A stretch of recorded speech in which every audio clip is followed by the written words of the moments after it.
Social मिडियामा भाड भैलो गरेर उग्र बन्न एमालेले सिकाउँदैन। I will not stop working for my people. I will not stop working for my people. I will not stop working for my city, for my nation. I will not stop doing the right thing. एमालेले कसैको घर जलाउन सिकाउँदैन, कहीँ कतै लुटपाट गर्नका लागि युवा प्रयोग गर्दैन। एमालेले युवालाई आफ्नो 10 नङ्ग्रा खियाएर राष्ट्रको लागि काम गर्नुपर्छ भनेर सदैव प्रेरित गरिरहन्छ। त्यसकारण मलाई एमाले मनपर्छ। स्टन्ट गर्ने युवा हैनौ, काम गर्ने युवा बनौ। स्टन्ट गरेर देश बन्दैन, स्टन्ट गरेर देश बन्छ। एमाले के गर्न सिकाउँछ के गर्न सिकाउँदैन त सबै देखिसकेको छ। जहाँ चाहिँ एउटा कार्यालय अधिकारीको चाहिँ कार्यकक्ष बन्द हुँदाखेरि त्यो ढोका कसरी तोडफोड गरिरहेको छ त्यसको पनि एचडी फुटेज हामीले देखिसकेको छ। त्यो पनि हाम्रो उपमेयर ज्यूको उपस्थितिमा हैन। So you don't need to teach that what you can do and what you can't do.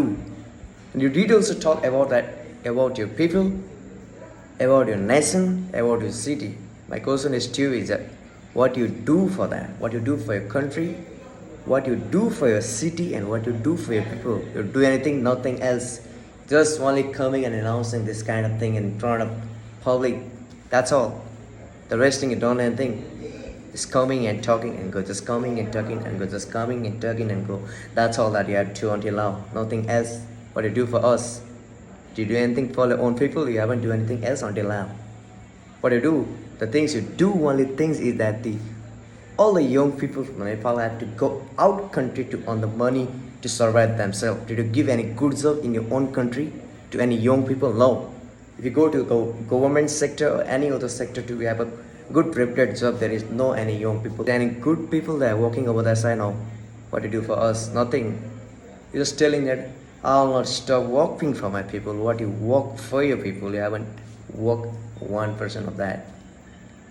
You did also mention that stone गरेर देश बन्दैन अनि इंग्लिश बोलेर मात्रै क्या देश बन्दैन कि अनि के अरे के गर्दाखेरि मलाई एमाले मन पर्छ रे यो गर्दाखेरि मलाई एमाले मन पर्छ रे एमालेले के गरेको छ भन्ने कुरा हामीले देखेको छैन के चाहिँ गरेको छ त एमालेको सरकार हुँदा फेरि अहिलेसम्म के चाहिँ भएको छ र देशमा भएको सबै बाटोदेखि लिएर सबै कुरा पुरै क्यान्टाङ र कुन्टुङ खाल्टा र कुल्टी त्यस्तै त हालत भएको छ अरू के चाहिँ भएको छ र अरू के भएको छ होला छैन होला नि I haven't seen anything else until now that and the 32 kilo कि कति किलो सुन काण्ड पनि अझै छ त्यो हैन धेरै कुराहरु छ त नो भन्नु पनि होला